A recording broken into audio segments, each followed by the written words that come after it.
Gentleman from California is recognized. Thank you very much.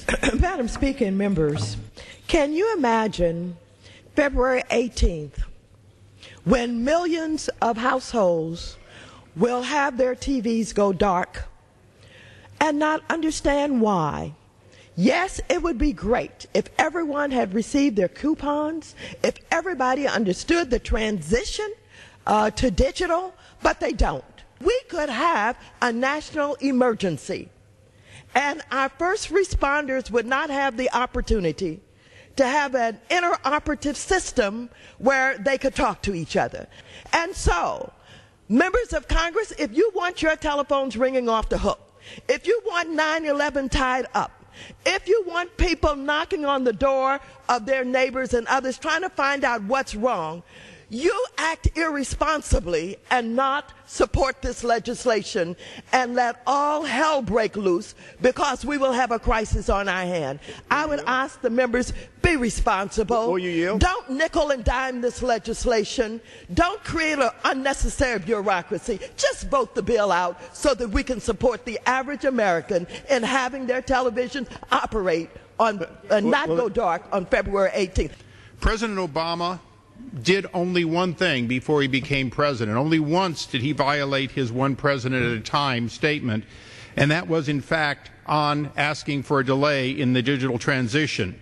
And I believe he did so because in fact he was misled.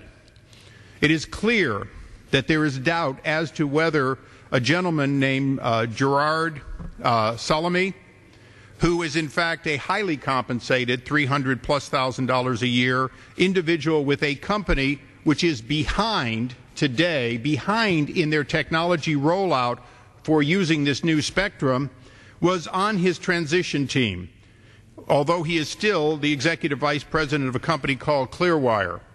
To me, it appears as though the process behind closed doors in the transition team that led to the decision to delay digital television was clearly tainted by someone who, as an opportunist, may have been trying to gain those extra 4 months to make their technology competitive with those that are already rolled out. We could have had this done a couple weeks ago, but for some reason 3 weeks ago, just completely out of the blue, our new president said we need to delay this. No discussion. When President Obama came to our conference a week or so ago, he was asked about why.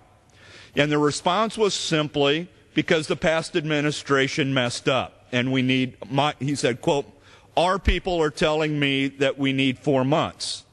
Then we find out that one of the people, supposedly maybe that the president was referring to, a member of the transition team that was discussing with the transition team technology issues, that owns a company called Clear Channel. I request an additional 30 seconds. Gentleman, I'm sorry, rise for 30 seconds. Mr. Salamane, I assume that's how you pronounce it, owns a business called Clearwire that actually will benefit from a delay because it puts his company into a advantageous position. Maybe that's why we're now talking about a delay of 4 months without any hearing. Thank you. From New York. Look, I just think that this debate has been instructive, I would say.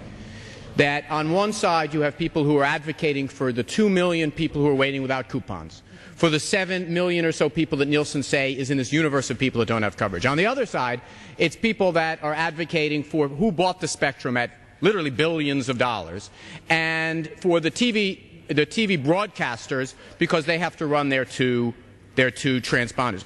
No doubt about it. There is equities on both sides, but I think someone should stand for the 2 million people that are waiting for coupons. That's us. Someone should stand for the 7 million Americans that don't have the service. That's us. Who are you standing for?